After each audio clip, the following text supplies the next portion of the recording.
Iran ने पूरा अरब हिला दिया है। सऊदी पर हमला किया, सऊदी ने कहा हमने रोक लिया, लेकिन दुनिया ने देखा, सऊदी में रहने वाले रियाद के लोगों ने खुद बताया कि रज़ा मिसाइल ऐसे गिर रही थी कि धरती हिल रही थी। दोस्तों, आगे की बात करते हैं। ईरान ने कतर में दुनिया के सबसे बड़ी LNG बनाने वाली, लिक्विफाइड नेचुरल गैस बनाने वाली कंपनी पर ऐसा हमला किया, उस रिफाइनरी सिटी पर ऐसा। देख लीजिए, खुद कंफर्म किया है कतर की डिफेंस मिनिस्ट्री ने। दोस्तों, लफान इंडस्ट्रियल एरिया को उड़ा दिया है ईरान ने। ईरान ने पहले ही कहा था, अब यहां तो आलोचना है इसमें, लेकिन ईरान ने पहले ही कहा था कि हमारे गैस फील्ड को अगर निशाना बनाया और बिजली घर को निशाना बनाया तो हम पूरे अरब में निशाना बनाएंगे खुला। हजरात, इजराइल ने जानबूझकर हमला किया। ट्रंप ने आदेश दिया, ईरान की गैस फील्ड को उड़ाया, बिजली घर को उड़ाया, उस बिजली घर को जिससे 80% ईरान को बिजली मिलती है। ईरान ने उसके बाद नए जंग का ऐलान कर दिया और उसके बाद जो अरब देश हैं, खासकर कतर हो या कोई और, जितने भी हैं, सबने खुलकर निंदा की। यहां तक कि कतर ने खुद कहा था कि ये इजराइल ने गलत कर दिया, इससे तो जंग और बढ़ेगी। इसके बाद ईरान ने वार्निंग जारी की और पूरे अरब में निशाना बनाना शुरू किया ऑयल रिफाइनरीज कंपनियों को, जो खुद अरब की हैं, जिनका अमेरिका से लेना देना नहीं है। लेकिन अब वो लफान इंडस्ट्रियल सिटी पूरी तरह से बंद हो गई है, तो दुनिया पर असर पड़ेगा ही।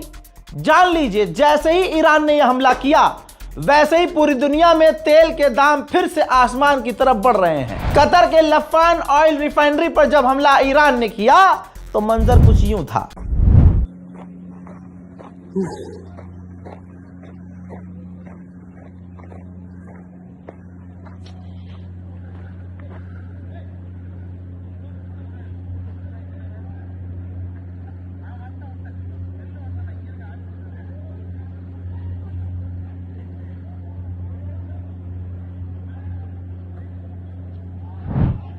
सऊदी अरब, अल्लाह अकबर, सऊदी अरब कह रहा है कि हमने ईरान की मिसाइलों को रोक दिया है। ठीक है, हमने मान लिया, रोक दिया। फिर ये सऊदी अरब की एक और वीडियो देख लीजिए, बल्कि 2 वीडियो देख लीजिए, जिसमें मिसाइलें गिर रही हैं। Astagfirullah. Astagfirullah. Boom, 2 kali. Hah? Alarm bunyi, boom. Iya, jangan send WhatsApp aja. Iya, ya. Lanjut terang. Ada ya, masalah.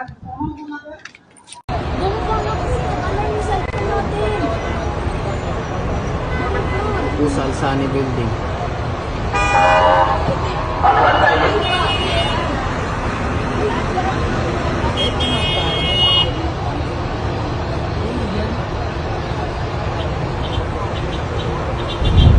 अब इसके आगे सुनिए, इराक, बहरीन, UAE और इसके अलावा 1-2 और देशों के नाम आने वाले हैं अरब के, जहां पर ईरान ने ऑयल रिफाइनरियों पर डायरेक्ट हिट किया है। मेरे दोस्तों, पूरी दुनिया की सबसे बड़ी नेचुरल गैस फील्ड ईरान के पास थी, जिस पर इजराइल ने हमला किया अमेरिका के कहने पर, और उसके बाद ईरान ने अरबों को निशाना बनाया।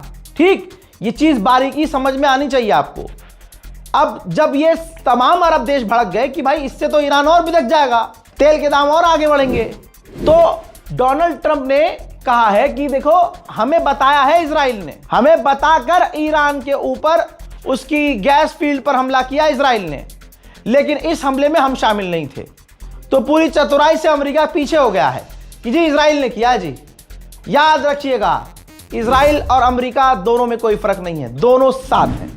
ईरान के विदेश मंत्री ने पाकिस्तान, तुर्की और इजिप्ट के विदेश मंत्रियों से फोन पर बात की है और साफ कहा है कि यह जंग उसने शुरू की, अमेरिका ने, बढ़ा भी वही रहा है, और हमारे सिविलियंस और उनके एसेट्स पर जो हमला कर रहा है, इससे सारी दुनिया पर असर पड़ेगा और हम अपने सिविलियन को बचाने के लिए कुछ भी करने को तैयार हैं। ईरान के राष्ट्रपति भी आग बबूला, जो राष्ट्रपति शांत रहता था, पेजेश्कियान, उस व्यक्ति ने भी यह कह दिया है कि जो ईरान के गैस फील्ड पर इजराइल ने हमला किया है, इसका रिजल्ट छोटा मोटा नहीं होगा, इसका परिणाम खतरनाक होने वाला है।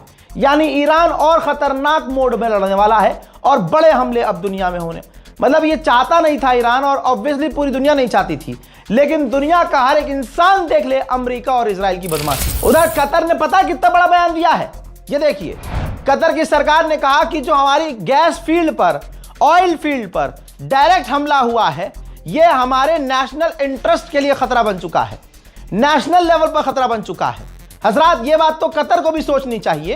हालांकि कतर के प्रधानमंत्री ने ईरान की गैस फील्ड पर हमला देखते ही तुरंत ये बयान दे दिया था कि ये इजराइल ने गलत किया है, ये अमेरिका ने गलत किया है। लेकिन दोस्तों, ये है तो सारे उन्हीं के साथी, ये है तो अमेरिका के साथी, ये है तो इजराइल के साथी, फिर झेलना पड़ेगा। कतर के गवर्नमेंट ने कह दिया है कि ये हमारे देश के लिए खतरा हो गया है। अब उधर कैस्पियन सी में सुनिए, ईरान के समर्थक सुने, कैस्पियन सी के अंदर इजराइल के फाइटर जेट ने उड़ान भरी और कैस्पियन सी के अंदर ईरान की नेवी की 5 बोट थी, उसको उड़ा दिया है। वीडियोस आपके सामने।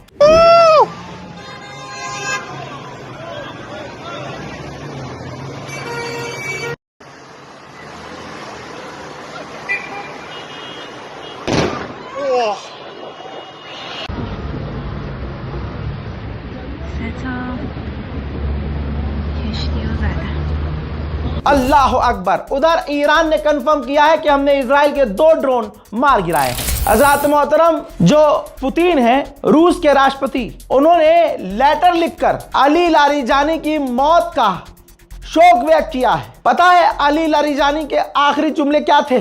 सुनो मुसलमानों, ईद बहुत अच्छे से मनाना और ज्यादा अच्छे से मनाना। अली लारीजानी का बयान हम तो लाइव देख रहे थे ना, क्योंकि अपडेट हम सबसे पहले कर रहे थे, तो अपडेट हमारे पास आ भी बहुत बिल्कुल रियल टाइम में रहे थे।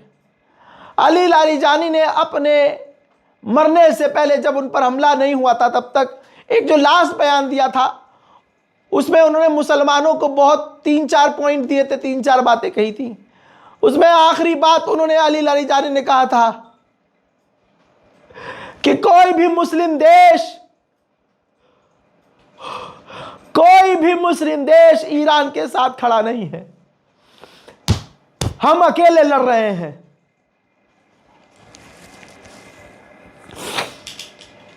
ऐसी सिमिलर बातें ईरान के जितने लीडर शहीद हुए हैं सबने कही है कि हम अकेले हैं। मुसलमानों, ऐ मुस्लिम देशों, भारत के मुसलमान की क्या बात करूं, उत्तम नगर के मुसलमानों के काटे जाने की तैयारी है। सरकार, दिल्ली पुलिस चुपचाप इंतजार कर रही कि हां ये हो। ये मुसलमान अपने आप को बचा नहीं सकते हिंदुस्तान के, मैं इनकी क्या बात करूं। उन्होंने भी मरते मरते शिकायत मुस्लिम देशों से की कि कोई खड़ा नहीं हुआ हमारे साथ। ये बात ता कयामत हम याद रखेंगे। मोहतरम हजरात, लीजिए अलविदा कह दीजिए लारीजानी को। ये तस्वीर आ गई है ईरान के बेहतरीन लीडरों में बेहतरीन लीडर अली लारीजानी को कुम में दफना दिया गया है।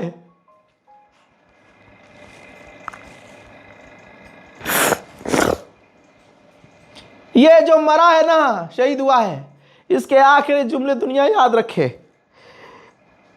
तुर्की,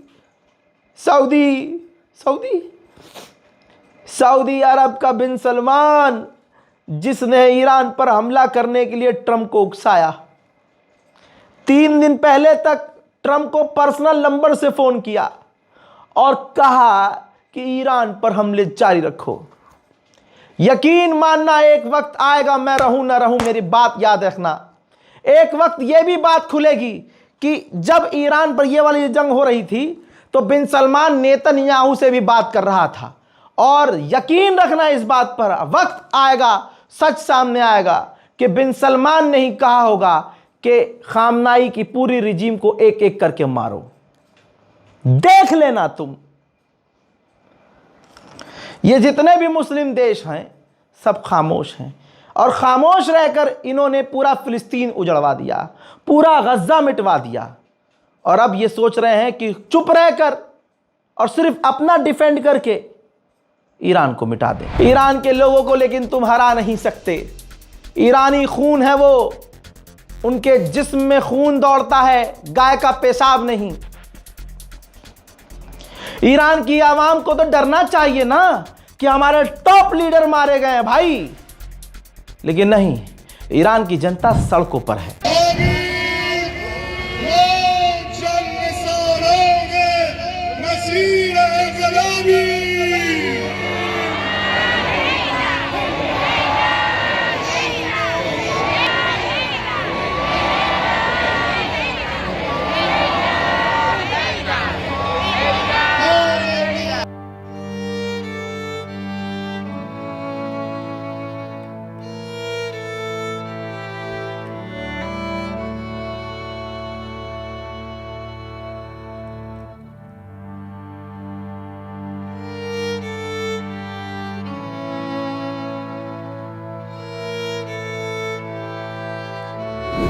ऐसे में ईरान के अंदर गद्दारों की कमी नहीं है।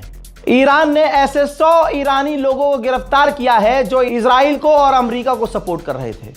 मैं कह रहा हूं गिरफ्तार क्यों किया है, 2 दिन के अंदर उनको फांसी होनी चाहिए, क्योंकि देश से ऊपर कुछ नहीं होना चाहिए। इजराइल अपने नुकसान छुपा रहा है। जरा ये तस्वीर देखिए, 2 दिन पहले ईरान ने जो बेन गुरियन एयरपोर्ट उड़ाया था इजराइल का, वहां जो प्राइवेट जेट खड़े हुए थे वो किसी लायक नहीं बचे हैं। तस्वीर देख लो ना आप, है किसी लायक? तो इजराइल अपने तमाम नुकसानों को छुपा रहा है। दुनिया की सबसे बड़ी LNG सैटेलाइट इमेज, सोचिए सैटेलाइट इमेज, कतर और बहरीन दुनिया की सबसे बड़ी LNG फील्ड थी, ईरान के हमलों में डायरेक्ट हिट हुई है। दुनिया की कोई ताकत बचा नहीं पाई है, धुआं धुआं हो रहा है, सैटेलाइट में धुआं नजर आ रहा है। ईरान ने धुआं कर दिया है। उधर से हिजबुल्लाह ने भी इजराइल पर हमला कर दिया और इधर से ईरान ने भी मिसाइलें इजराइल पर दागी हैं, जिनमें से कई मिसाइलें इजराइल के कई इलाकों पर गिरी हैं।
חברים, מה שאני מבקש, רק בוואטסאפ אצלנו, לא להעביר מיקומים, נפילה על גג של מבנה ציבורי, לא יותר מזה, כרגע שום דבר אחר.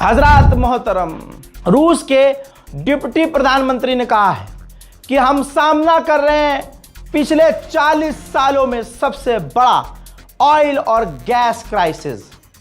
यकीन रखना, अभी तुम्हारा वाला भी अंधभक्त तो आएगा रात को 8 बजे, और जो तुम गैस की लाइनों में लग रहे हो, तेल की लाइनों में लग रहे हो, और भी चीज़ें अब जो देश में उल्टी सीधी होंगी, सबका इल्ज़ाम इस जंग पर पनौती डालेगा और तुम्हारी औकात नहीं होगी पूछने की कि तुमने कितना रिजर्व किया था। तुमने ऐसे दिन के लिए जो आत्मनिर्भर तुम करते हो, तुमने क्या किया था अब तक? और तुम जब जंग रुकवा सकते हो, मैं तमाम सुअरों के झुंड से और उनकी औलादों से पूछना चाहता हूं, जब तुम्हारा बाप एक कॉल पर जंग रुकवा सकता है, तो तुम्हारे बाप की इतनी औकात क्यों नहीं हो रही है कि कॉल करके जंग रुकवाए? वाई अनभक्तो, वक्त वक्त पर प्रभु श्री राम साबित करते हैं कि तुमने बाप गलत चुना है। इस रिपोर्ट को शेयर कीजिएगा दोस्तों, दुआओं में याद रखिएगा। ईरान को अपनी दुआओं में भी जरूर याद रखिए। जय हिंद।